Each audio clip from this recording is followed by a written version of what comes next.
Hello, lovelies. Welcome to Imbolc and Seasons of the Witch Imbolc Oracle reading.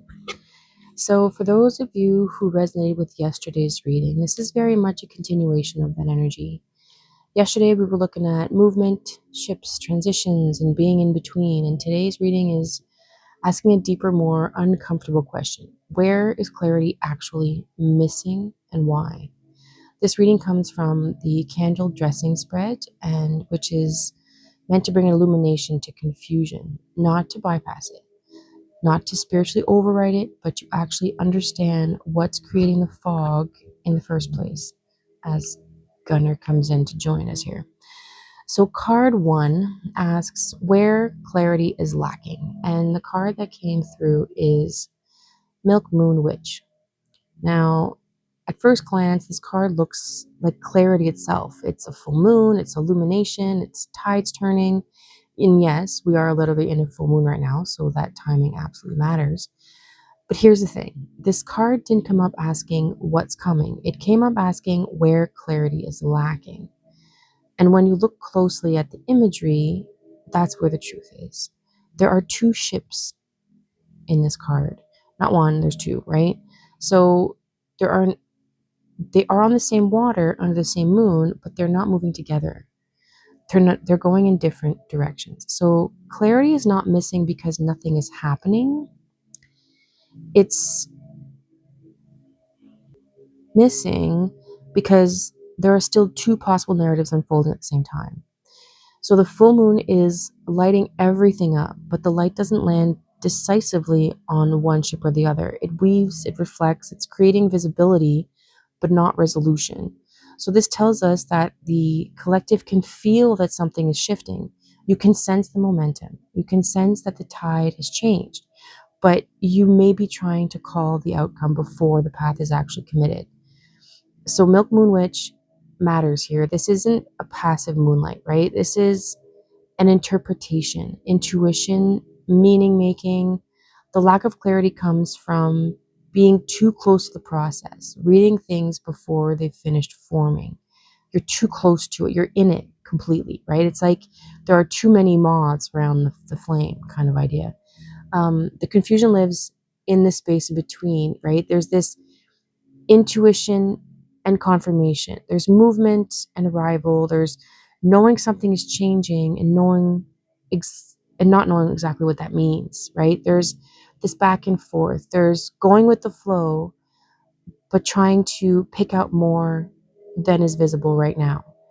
So now the next card, what is actively preventing clarity from coming through? And we have Snowdrops. Her eyes closed is very poignant here. So this is it's getting counterintuitive. So snowdrops are beautiful. They symbolize trust, consistency, determination, staying the course. And that's exactly why you're blocked. In the imagery, the figure's eyes are closed, right? So here it's blindly following. This is not a lack of faith, it's faith being used in the place of discernment.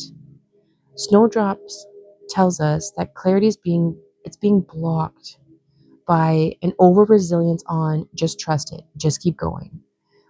Its consistency has become autopilot, endurance has become the identity. There's also something important here about time. Snowdrops promise stable long term outcomes, not immediate proof. And that can subtly justify staying in uncertainty longer than necessary because it'll make sense eventually, kind of vibe, right? So, what's preventing the clarity isn't so much doubt, it's this commitment without reassessment. You have to open your eyes and use discernment as you travel, as you go through these things. And so this is where the card reading moves into how to move through this block, right? So we've got card 3, which is House Mouse. House Mouse is the antidote. Now, this card isn't about becoming fearless. It's about acting while you're afraid. A mouse in a house is going to follow its journey and its quest, no matter how ginormous everything around it seems. Here,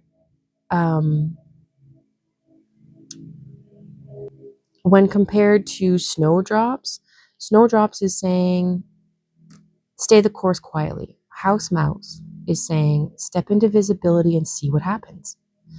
The imagery in the card, right? The mouse is by the book. Knowledge is being absorbed. Understanding is being sought out, but it's still contained. The candle above suggests there's illumination comes after movement, not before it. We've got to move into this experience to learn, to experience, to not keep our eyes closed to it all. This card says clarity will not arrive through more patience, more interpretation, or more inner processing. It's time to do small but brave actions that force feedback from their reality. As you act, you're going to get feedback from your experience. So that might look like what? Saying the thing you've been rehearsing out loud, asking the question you've been avoiding, taking steps that you keep preparing for but haven't actually done yet. Things like letting yourself be seen instead of staying theoretical in your processing. Post that reel, do the thing, record the event. House Mouse says stop waiting to feel ready. Readiness comes after you actually move into it. Now, card 4 is how to prevent confusion and doubt going forward.